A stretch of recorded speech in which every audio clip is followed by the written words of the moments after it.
The Le Mans 24 Hours, a big enough test in the best of years, let alone one featuring a global pandemic, causing disrupted preparations and a race postponed for 3 months.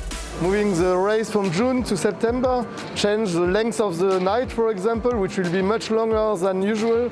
The risk of rain, which is also higher than usual. And this is a huge challenge for all the team. We didn't have the chance to do the pre-test, so it's pretty much come here, have one day and go racing. Weather was always going to be the unknown quantity for a September race and threatened to impact everything from tactics to daylight racing hours and car performance, where a cooler night would allow engines and tyres to run at a more optimum level.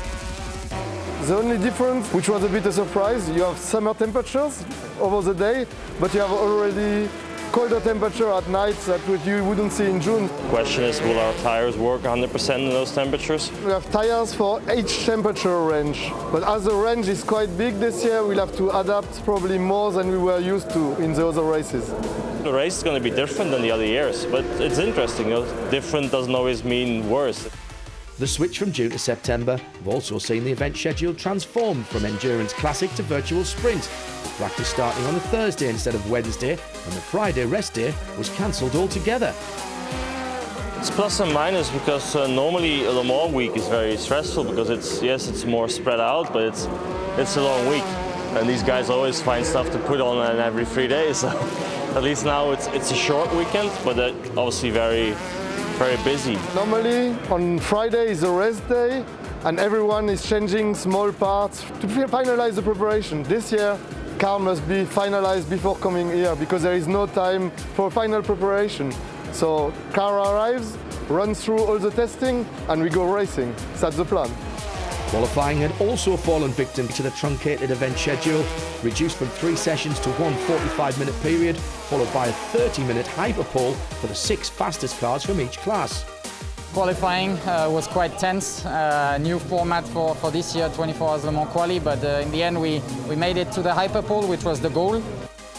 Starting in front in Le Mans is always easier, less traffic, less risk of doing a mistake or being caught in a crash at the start. If we can grab the pole, that's our goal for sure. Yeah, I mean, it was a good lap. Just put the head down and did my best for quali. Very happy to give this to the first pole RSR 19.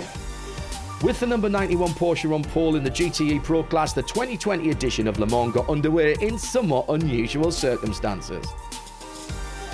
The fact that we're in these conditions without fans and everything a bit different than normal.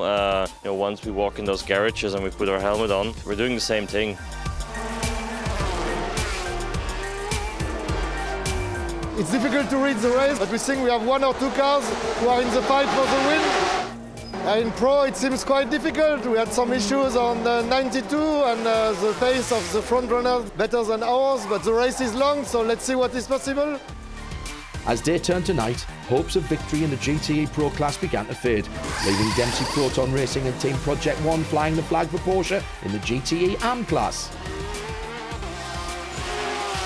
4 hours from the end now, coming up to some really critical pit stops. Coming back during the night, we made up a lot of time. Lap by lap, it's just getting brighter and brighter, so actually it's not too bad. It's getting to that point in the race now where it's getting more and more critical. Finished second, so it's great, perfect. Great result, cool race, tough race, but happy. Perfect strategy, perfect pit stops. My first 24-hour Le Mans, just amazing. Can't believe it. We have done a great job.